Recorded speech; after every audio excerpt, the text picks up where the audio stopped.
আসসালামু আলাইকুম, সবাইকে স্বাগতম। আশা করি সবাই ভালো আছেন, আমিও ভালো আছি। আমার নাম রায়হান আহমেদ সম্রাট।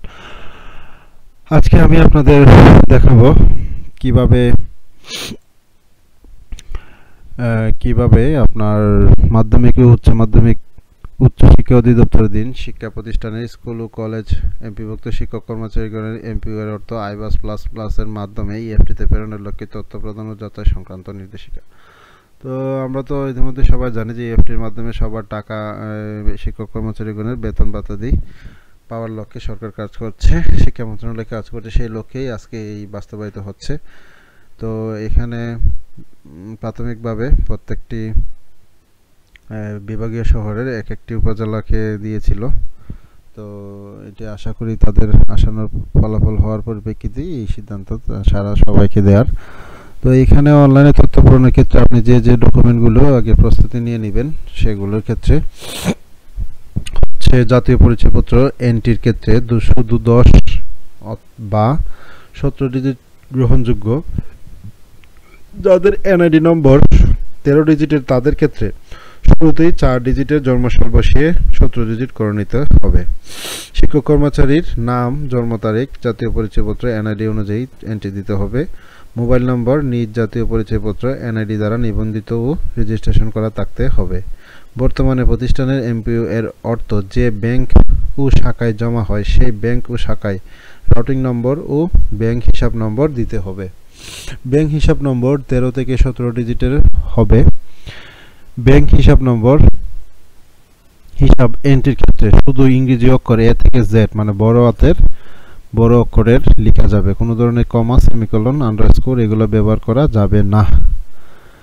এবং হার্ড কপি জমা দান, আপনি এটি নিয়ে আমরা পরে আলোচনা করি। তো আমরা জানি সবাই যারা ইএমআইএস নিয়ে কাজ করেছেন, ইএমআইএস এর ওয়েবসাইটে ভিজিট করবেন emis.gov.bd। এই ওয়েবসাইটটি আপনি ওপেন করা মাত্রই ইন্টারফেসটি চলে আসবে। এখানে আমরা একটা নতুন কিছু দেখতে পাচ্ছি, অবশ্যই এমপিও ইএফটি একটি নতুন বাটন আসছে। তো এখানে আমরা ক্লিক করলাম। এই পাশাপাশি একটি ইউজার ম্যানুয়ালও দেওয়া আছে। আপনি চাইলে সফটওয়্যারটি কিভাবে ইউজার ম্যানুয়ালটি দেখে আপনি তথ্যগুলো পূরণ করতে পারেন। পাশাপাশি আমিও আপনাদেরকে আজকে দেখিয়ে দেব কিভাবে তথ্যগুলো পূরণ করবেন। অবশ্যই একজন এক্সপার্ট দ্বারা করবেন। তথ্য প্রদানটা সহজ, কিন্তু এটা সতর্কতার সাথে এবং ভালোভাবে বুঝে দিতে হবে। তো তথ্য এন্ট্রির ক্ষেত্রে আপনি খুবই সতর্কতার সাথে পূরণ করবেন। তো ইএফটিতে আমরা যাওয়া মাত্রই ইএফটির একটি নতুন ইন্টারফেস চলে আসছে। আমরা জানি যে ইএমআইএস এর যে সফটওয়্যারের যে পাসওয়ার্ডটি ছিল, যারা এমপিভুক্তির কাজে ব্যবহার করেন, প্রতিষ্ঠান প্রধানের কাছে সংরক্ষিত থাকে, ওনার কাছ থেকে পাসওয়ার্ডটি নিয়ে যিনি কাজ করবেন লগ ইন করবেন ওই পাসওয়ার্ডটি দিয়ে। লগ ইন করা মাত্রই একটি ড্যাশবোর্ড চলে আসবে।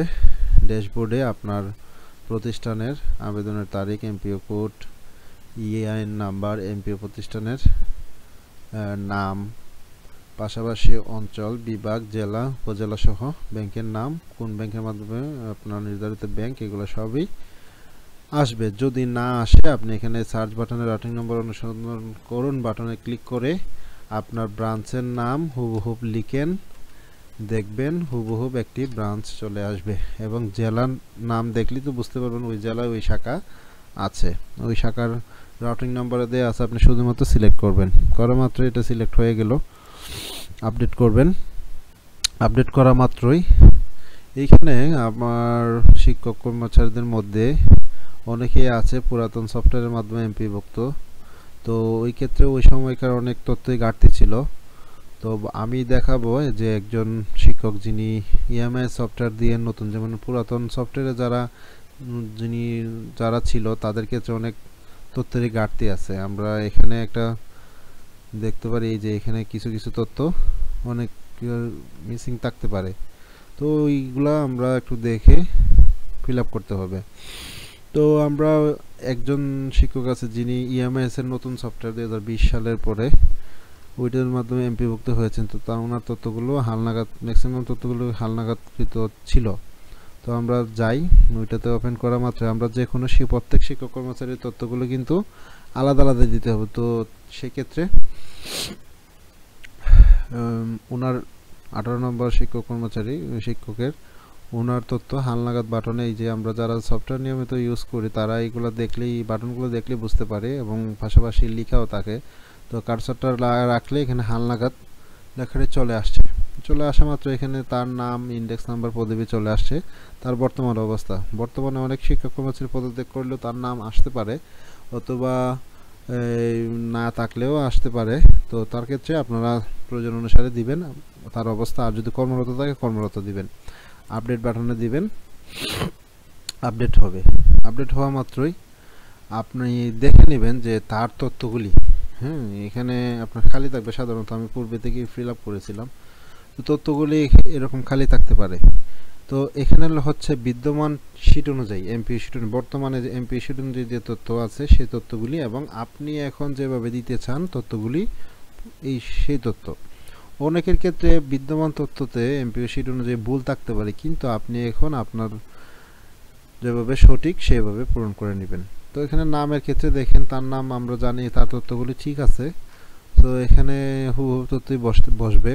তো সেই ক্ষেত্রে দুইভাবে নেওয়া যায়। এখানে আপনি চাইলে তার নামগুলো লিখতে পারবেন টাইপ করে করে, যেহেতু হুবহু ঠিক আছে। যদি ঠিক না থাকে তো আপনি টাইপ করবেন অবশ্যই। আর যদি মনে করেন না আমার ওই বাম পাশের তথ্য ডান পাশের তথ্য সেম, সেক্ষেত্রে আপনি খুব সহজেই এই যে তথ্য স্থানান্তর বাটনে ক্লিক করবেন, তখন হুবহু এখানে চলে আসবে তার বাংলা নামটি। তথ্য স্থানান্তর বাটনে ক্লিক করেন, তার ডান পাশে চলে আসছে। আবার তৈয়বালি এখানে ক্লিক করেন, তার বাম পাশেরটা ডান পাশে চলে আসছে। এইভাবে তথ্যগুলো আপনি স্থানান্তর করে নিতে পারেন। আর যদি মনে করেন বাম পাশের তথ্য ভুল আছে, সেক্ষেত্রে আপনি টাইপ বা কিবোর্ডের মাধ্যমে এন্ট্রি করে নেবেন। তো আশা করি এই বিষয়টা সবাই বুঝতে পারছেন। এখানে বিভিন্ন ধরনের তথ্য আছে, ওইগুলো পূরণ করে নেবেন। এই যে তার ধর্মের ক্ষেত্রে এটা ছিল না, কিন্তু আমরা এটা সিলেক্ট করে দিলাম। তারপরে তার পোস্টের ক্ষেত্রে এগুলো ছিল না, এগুলো স্থানান্তর করে নিয়ে আসছি। তার নিজ জেলা ছিল না, নিজ জেলা আমরা সিলেক্ট করে দিলাম। এখানে খুঁজে বের করা যায়, আবার হবিগঞ্জ লিখলেই চলে আসবে।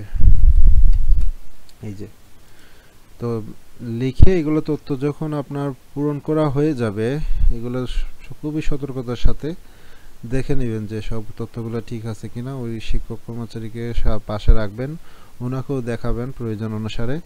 উনি যদি আপনাকে বলে যে ঠিক আছে তথ্যগুলো দিবেন, আপনি আপডেট বাটনে ক্লিক করে নেবেন। ক্লিক করা মাত্র এটা কিন্তু প্রাথমিকভাবে আপনার ড্রাফট হিসাবে এখানে থেকে যাবে, এটা কিন্তু ফাইনালি সাবমিট হচ্ছে না। সেক্ষেত্রে আপনি আপনার শিক্ষক কর্মচারীকে যার তথ্য পূরণ করেছেন তার একটি অনলাইন প্রিন্ট কপি নিতে পারবেন তার পূরণকৃত তথ্য অনুযায়ী। তো প্রিন্টে আপনি ক্লিক করা মাত্রই ডাউনলোড হয়ে যাবে। ডাউনলোড হলে এই যে দেখেন তার স্কুলের নাম, অঞ্চল সহ যাবতীয় তথ্য, তার ইন্ডেক্স নাম্বার সহ এখানে আপনার পূরণকৃত তথ্য, এই যে বিদ্যমান এমপিও শীটের তথ্য ছিল এখানে যা আছে, এবং সংশোধিত আপনি এখন যা এন্ট্রি করলেন বা পাশে ডান পাশে তা চলে আসছে। তো এখানে আমরা তার লিঙ্গ ছিল না, এখানে আমরা ধর্ম ছিল না, সরি ধর্মটা আমরা সিলেক্ট করে দিলাম ধর্ম, এবং তার নিজ জেলা ছিল না, আমরা জেলাটাও পূরণ করে নিলাম। বাকি সব তথ্য হুবহু থাকার কারণে আমরা হুবহুই রেখে দিয়েছি।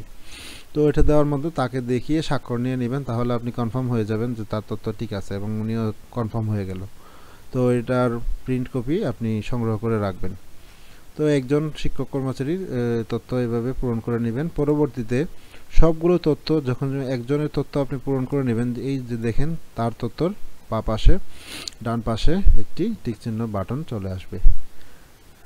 এভাবে সকলের তথ্য যদি আপনার হয়ে যায়, তখন সবগুলোতে টিক চিহ্ন চলে আসলে আপনি পরবর্তী কার্যক্রমের জন্য প্রেরণ করে নেবেন প্রতিষ্ঠান প্রধানের অনুমতি সাপেক্ষে।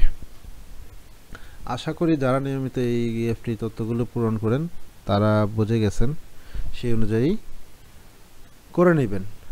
করা মাত্রই এখানে হার্ড কপি আপনার একটা নির্দেশিকা দেওয়া আছে, হার্ড কপি কিভাবে দিবেন। হার্ড কপি হচ্ছে যে প্রতিষ্ঠান প্রধানগণ নিম্নে উল্লেখিত হার্ড কপি ডকুমেন্ট উপজেলা শিক্ষা কর্মকর্তা স্কুলের ক্ষেত্রে এবং বা আঞ্চলিক পরিচালকের কলেজের ক্ষেত্রে কার্যালয়ে জমা দেবেন। প্রতিষ্ঠানের সর্বশেষ এমপিও কপি অনলাইন থেকে ডাউনলোডকৃত প্রতিষ্ঠানের রিপোর্ট কর্মরত সকল শিক্ষক কর্মচারী একটি, এই যে এখানে যারা যারা সব তথ্য পূরণ করছেন সকলের মিলে আবার একটা রিপোর্ট আসবে, এবং প্রত্যেকের আবার আলাদা আলাদা প্রিন্ট কপি আসবে। বুঝতে পারছেন, এখানে দুইটা বিষয়। তে আশা করি এগুলো পূরণ করবো, এগুলো ডাউনলোড করে নেবেন। তারপর শিক্ষক কর্মচারীর জাতীয় পরিচয়পত্র এনআইডি ফটোকপি প্রতিষ্ঠান প্রদান করতে সত্যায়িত করবেন। প্রত্যেক শিক্ষক কর্মচারীর ব্যাংক চেকের কভার পাতার ফটোকপি প্রতিষ্ঠান প্রদান কর্তৃক সত্যায়িত করে নেবেন। তো এই হচ্ছে একটি কাজ, খুবই সহজ এবং সতর্কতার সাথে করবেন, তাহলে ভুল হওয়ার সম্ভাবনা থাকবে না, তাহলেই হবে। আশা করি সবাই নির্দেশিকাগুলো পড়বেন, ভালোভাবে বুঝে নেবেন, বুঝে নিয়ে ইউজার ম্যানুয়ালটা ভালোভাবে দেখবেন। কোনো প্রশ্ন থাকলে এখানে বলবেন। পাশাপাশি এখানে 7 জন বিভিন্ন অঞ্চলের প্রোগ্রামারগণের নাম্বারগুলো দেওয়া আছে, না বুঝলে ওইখান থেকে সংগ্রহ করে নেবেন, এই আর কি। তো আশা করি সবাই বুঝতে পারছেন, যারা নিয়মিত এমপিও এগুলো ডাটা এন্ট্রি নিয়ে কাজ করেন অথবা এই সফটওয়্যার সহ রিলেটেড কাজগুলো বুঝেন, তারা অবশ্যই করতে পারবেন, বেশি জটিল কোনো কিছু না। তো আশা করি ভালো থাকবেন সবাই, ধন্যবাদ, আসসালামু আলাইকুম।